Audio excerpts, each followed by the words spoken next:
Hello and welcome to the Barton Edition. I am Luisa Torres and joining us today is Mr. Blaise Noto. But first we would like to take a look at opening convocation at Barton College. Opening convocation is a ceremony that represents the opening of the new academic school year. This was the 114th opening convocation at Barton College, and it was the first under Dr. Douglas Searcy, the 12th president of Barton College. The event takes place in the Howard Chapel each year for students, faculty, and any other member of the campus and the community.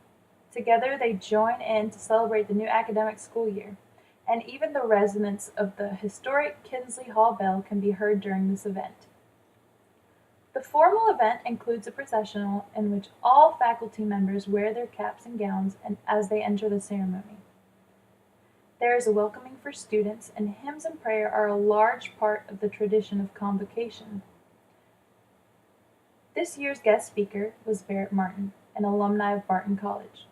He is currently an optometrist with Johnson Optometric Associates. He gave a well-received speech to the crowd, but most specifically, encouragement for the students. Keisha Parker, the SGA president, gives us more insight about her experience with the event. So opening convocation is always a special event for me because as student body president I get to address the students and give them some personal experience and advice on how to embrace their first year at Barton College. So it's a really great event, and also we had a terrific guest speaker today. He really related to the students, and it's just an awesome event overall. As the event comes to an end, the academic school year begins for both students and faculty members of Barton College. The academic school year is welcomed by all in the campus community. This is Luisa Torres reporting for WEDT.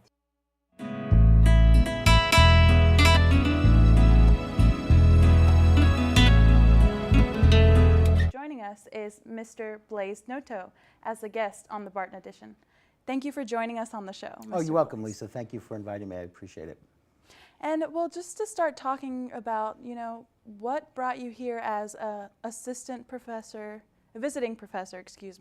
to Barton College, and what other feats you've had in your career before getting to this place? Okay, well, I moved here 3 years ago from Hawaii. I lived in Hawaii for 9 years. And before that, I worked in the film business for about 28 years. I rose through the ranks. I became executive vice president of worldwide publicity at Paramount Pictures. Then there became a point where I just reached my limit, and I could go on of more and more, but I decided I wanted to kind of shift priorities a little bit.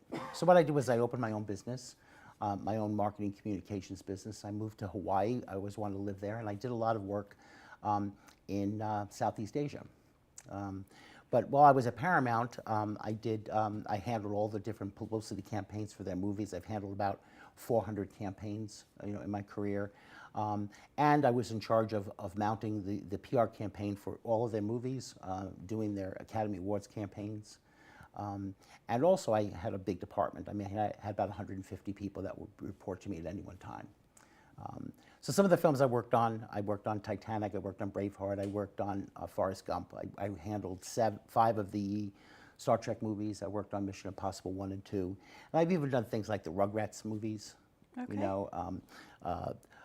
South Park, Bigger, Longer, and Uncut, and even smaller films. I worked for a while with Dino De Laurentiis when he built the studios in Wilmington. At that time, it was called the DEG Studio. So we had filmed there King Kong Lives, we filmed Manhunter, we filmed Blue Velvet, we filmed a number of movies there. And Dino loved North Carolina. At that time, he brought a lot of people. They were doing a lot of modeling work, like on King Kong. It wasn't really CGI work. So he brought a lot of people from England over to teach people in North Carolina how to create models at that time to create special effects work. So I worked with Dino for about 2 years, and I moved back and forth every two weeks in Wilmington, 2 weeks in Los Angeles. And then finally segued over to Paramount, which I actually liked. It was the place that I wanted to be at, and I kind of grew up, and not only did I handle the movie side of it, but I also handled corporate, which is a whole different animal. I handled corporate for the studio. So anytime there was any problems with Paramount or any publicity that had to do with the chairman, I would be involved in that as well. So needless to say, it was a very demanding job. I did it, and then I decided I just want to do something different. So that's when I moved. That's very interesting. And I do understand that you were a sociology major, I believe, in your bachelor's. Yeah, there was no such thing as communications at that point. You know, there was no such thing as marketing. If you were involved in marketing, that meant they were going to fire you because they didn't know where to put you. Yeah. So I studied, I went to a school at Wesleyan University, which is a small college in Connecticut, and I basically did my own major. You know, what I really wanted to do was really to try to have an education that gave me a lot of different experiences. Because if you want, I wanted to get into communication in some way, and what I initially wanted to do was to work in developing countries. I took a lot of things: photography, visual anthropology, anthropology, psychology, sociology, art, music, and I also did studio art. I'm a horrible artist, but I went to London for a semester, studied clay sculpting and figure drawing. Horrible, horrible, horrible, but a great experience. And over there I did some work at the BBC, which was actually really interesting. And also, when I went to college, I had my own radio show. You know, at that time it was the 70s, so you could really play about a 20-minute song and then, you know, have a coffee or kind of relax a bit and then, you know, get into the show. So it was actually really good. From there, I went to graduate school and got a scholarship to the Annenberg School of Communication, which was at University of Pennsylvania. Studied documentary film. I was a teaching assistant to a man named Amos Vogel, who was very big in underground and independent films. And at that point, I didn't know where to go. It was a time where there weren't a lot of jobs. I ended up with a small little company, but a very prominent company called United Artists. I worked in Times Square in New York. And at that time, we handled films like Woody Allen's Annie Hall and Rocky. You know, it was a really kind of a big heyday with them. And then after that, I moved to Boston, handled PR in Boston, in New England, then moved to California and stayed and just kind of moved up the ranks in California. So a lot of moving around, and it's such an interesting journey that you've had from, you know, these big Paramount films and other great renowned films. But you said you believe that you needed to get your priorities.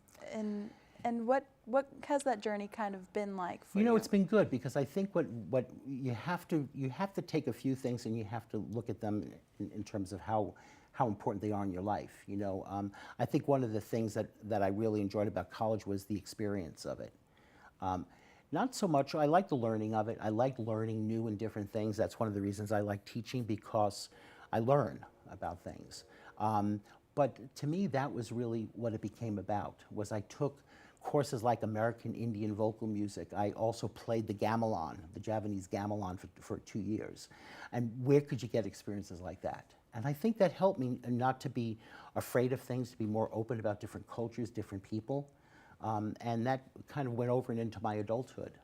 You know, when I left, I moved to Maui, and people thought I was crazy. You know, and from there I said, well, I'm closer to Japan than I am to, you know, Los Angeles. Let's start going to Southeast Asia. So I went there, not knowing a soul. I set up a film festival through Skype with Cambodia. Wow. So before I moved here, I had launched a film festival with a friend of mine. It's called the Angkor Wat International Film Festival, Angkor Wat in Siem Reap, Cambodia, and it's still going on today. I think it's in its 4th year or whatever. I also worked with an organization that deals with children that they kind of save from the garbage heaps. And I sponsor a little girl over there who's now 19. She's going to college next year, and she was basically rescued when she was 12 from the garbage dumps. You know, and then shot films in China. I taught in China. I taught at the Beijing Film Academy. I taught marketing and PR there, which was interesting because it was all done through a translator. So I have no clue what I said is what everybody understood. And did a movie in the far western part of China near Pakistan called The Kite Runner. So it really was nice because I got a whole different set of experiences. You know, then there was a point where I said, all right, time to move on. Looked to see where I wanted to move. I wanted to move to a place that still had a lot of vibrancy to it, where I could then start to teach. So I looked and I moved to the Triangle area, and here I am. Well, another very important thing is that you acquired so much knowledge from so many different experiences. And I guess we could say that you have a lot of information literacy, but also a lot of information fluency, where everything that you've learned you could apply to something else. So what were some experiences that you had that maybe something that you learned in the past that you never thought, oh, this helped me in my teaching career now? Well, I think one of it is when you travel. Traveling is the best thing for anybody. I mean, I used to use one part of my brain when I worked in corporate America, and that was always, what are they going to do? How am I going to get in trouble? You know, how do I get out of this? What's going to, you know, that always problem solving part of the brain. And then I would go on vacation to places where I had no clue where I was going, where they didn't speak the language, I didn't understand the language, I couldn't read the street signs, because there was another part of my brain that started to work. And what happened, it also let me feel very confident about my, my sense of discovery, my sense of exploration, and also that I had the intuition. You realize you have a certain amount of street sense. You know, when I lived in New York in the 70s, you had to have street sense, street smarts, because you'd walk down the block, you go, should I really be walking down that block or should I take a detour? You just know from living there. New York in the 70s, I think it was 74, 76 was pretty rough at that particular point. You know, so you started to develop that kind of sense of there's something else in me that I have to kind of go towards. So when I would go to Laos or Cambodia or Vietnam, I actually went to Vietnam before, just as it was starting to open to Westerners, and I traveled alone, you know, so it was really fascinating. For example, my tour guide was my age, and he was a North Vietnamese soldier, and it was a wonderful experience, a learning experience, to be with somebody who I could have been shooting at, or he could have been shooting at me. We were the same age. You know, Yeah. and then experience a culture who basically says there was no animosity. It became, well, you just picked the wrong side, you know, or going into the American war crimes room and seeing a bunch of kids from a Hanoi school that wanted to embrace you because you're an American and they wanted to know about stuff. So it gives you a different idea of who we are and who they are, you know, who's an enemy and who's not an enemy. So it opens up your eyes to things, and it allows you to throw away those preconceived notions that you have. So it's part of an education experience. So that's what traveling, I think, is really important. It opens up your eyes and makes you less afraid of other people and other ideas. Another thing that I've heard you say a lot, you've traveled to a lot of countries with what we would consider Eastern culture, and we're in the Western culture. So what are some of those differences, you know, that you saw specifically in your field from Western culture and Eastern culture? You know, I'm not a religious person, but I'm kind of a spiritual person. And one of the countries that I really have an affinity for is Thailand, because it's a mix of different cultures. It's a very, it's a Buddhist society, but also it's a very gentle society, you know? And it's really interesting to go to a place that's total helter-skelter. You know, it stinks, it's crowded, it's hot, you sweat, and you feel totally alive, you know, because of the people, you know. And then you'll go and you'll go to other places and you'll just be surprised by people. One of the things that affected me the most when I went to Phnom Penh, where a friend of mine, again, somebody who's a hero of mine, he was president of 20th Century Fox International Marketing, and he went to Phnom Penh and went to see the garbage dump in a place called Strong Mon Che. It's about the size of about 4 football fields, about 100 feet high. We climbed into there, and it was disgusting, you know. And these kids were living in poverty, you know. Was trying to go through garbage to get a few pennies for rice, you know. And you meet these children who are just so destitute. And then you go to the school where he's been working with them, and there's such an amazing spirit that they have, you know, and you realize it brings you to know about children, or their resilience. They're much more resilient than older people are. You know, like I said, the little girl that I sponsored was 12 years old. She was a garbage picker. She had a first grade education, and now she's ready to go to college next year, which is remarkable. In what, 7 years, do 12 years of schooling and be able to get into college. So it's just that resiliency of children, the resiliency of other people from other countries.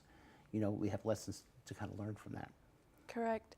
And how do you convey that to your students, whether it be, internationally, whether it be in the Eastern culture, the Western culture, those ideas that you have and those concepts that are important and those values, how do you convey those to your students? Well, I think part of what it is to have students think critically, not accept what they see at face value, because we look at things at face value, we're afraid of it, but we shouldn't be afraid of it. You look at people, when you look at these little kids, they're filthy, they're dirty, they smell in the garbage dumps, and then you see them a year later, and they're bright and they're cheery. One of the things you asked that really affected me was when I went to Cambodian Children's Fund. I went there one day and looked in the nursery, and there was a little girl, kids were coloring, and they colored in the lines, and this little girl had a black crayon, and she was just scribbling like crazy. I said to my friend Scott, what happened? He said, she just came here. She's filled with anger and rage. And then you see the other kids, how they've changed from that particular point. There was another day that I went in, and there was a little baby that they brought in who was dying. She was 6 months old. Her muscles had atrophied, and that's because the people there weren't educated. They were giving her sugar water thinking that was going to help her, and they kept her in a hammock. She couldn't keep any liquids down, and she died. And there was a little boy who had an infected leg, and he went home. They sent these kids back to be with their parents, and the parents went and amputated his leg over the weekend. So you look at that stuff and you go, oh my God, there's a world out there that is very cruel, but there's people that rise above it. So what I try to impart is not those direct experiences, but more of, take what you learn and learn how to use it practically, and learn how to look at the world, and not the way people tell you about it, but the way you start to find out about it, and experience the world that particular way. Because it can be cruel, it can be wonderful, and you meet a lot of interesting people along the way. Another thing that's very important in your teaching experience, I believe, is the fact that, you thought for yourself and you collected all these ideas and all this knowledge, but you're teaching others to impart that as well, and also help other people while doing that as well. You're telling us that traveling opens up your world. And what would you say to a student that maybe is afraid to go out and explore the world through, whether it be their career, whether it be any sort of way? You just have to get over it. I grew up in a working class neighborhood. My father owned a junkyard, and my mother was a housewife. Politically incorrect now, but that's what they called women who stayed at home. They were housewives, and I would have been stuck in that kind of culture, but for some reason there was something inside of me that I said, I don't belong here. I don't dismiss it, but I don't belong here. I need to do something a little bit different, and you have to find that thing inside yourself that says I can do it. And early in my career in college, there was an incident that happened that everybody was telling me I couldn't do something. And it became monumental. And then all of a sudden I realized, wait a minute, I can do it, I'm going to show you. I hated school so much at the first year that I was going to transfer. And when I went to high school, I wanted to go to Cornell. And my guidance counselor said, you're never going to get in Cornell. You're just not going to do it. You're from New York. Everybody applies. You're not going to get in. So I went to Wesleyan. It was a totally different experience. It was at that point just when co-ed. It was a gentleman's college. I didn't quite fit in. I came from a working class neighborhood, and I hated it. So I decided I'm going to transfer to Cornell. And my dean goes, oh boy, are you you're never going to get in. You're a freshman, first semester transfer. You're never going to get in. I got in, and then I rejected them.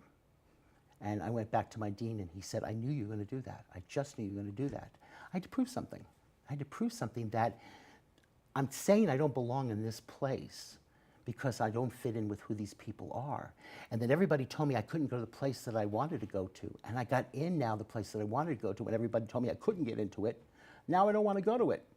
I want to go to the place now where they tell me that I shouldn't be, I felt I shouldn't be at. Yeah. I ended up doing great. I ended up being president of my class.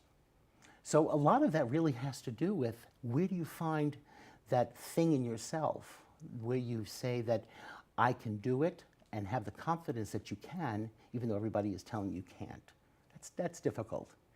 But what I try to give with the students is something that they can actually feel confident, that they don't just believe what people tell them, they go below the surface, and start to form their opinions for themselves. And if they have a different opinion than I do, and they have a sound reasoning and purpose, I'd love them to tell me I'm wrong. You know, that makes me, if a student does that and researches and tells me I'm wrong, I'm very happy. I feel like Sometimes. I feel like an overlying theme that we've gone over today is kind of like how education makes a big difference. And Right. like you said, whether it be the kids in Cambodia or, you know, students here, the education is definitely a key difference that sets you apart from a lot of other people that may have not had that education. It does, and the level of experiences that you have. You know, if you have, I think I might have told you a story. My friend Tim was a very good friend of mine. He came from a long line of families, Harvard graduates, Harvard Law School graduates. And I was out there on the football field, you know, powwowing. We had Navajo dance and song, you know, and it was a big bonfire built out there. Remember, it was the 60s and the late 70s, mid 70s, so you had wine and some other things going on at that point in the middle of the football field. And Tim came to me and he said, "Your parents must be really pissed off at you that you're wasting their money." And I said, "Wasting their money? I'm learning a lot. The people that I met through that experience and the culture that I met, I wouldn't have had the same experience personally if I was doing something different." He felt pressured and that he had to be a lawyer, and because he didn't get into Harvard, he got into Boston College Law School, which is still terrific. He felt he was a failure. On mine, I was doing things that I really felt that were making me a different kind of person and enriching who I was. And for the field I wanted to go in, little did I know it was a good thing to do, because you meet all different kinds of people, you have all different kind of experiences with those people, and you have to be open to it and not afraid to try something a little different. Well, thank you for all your insight and for joining us on the show. And thank you to our audience. We'll see you next time on the Barton Edition.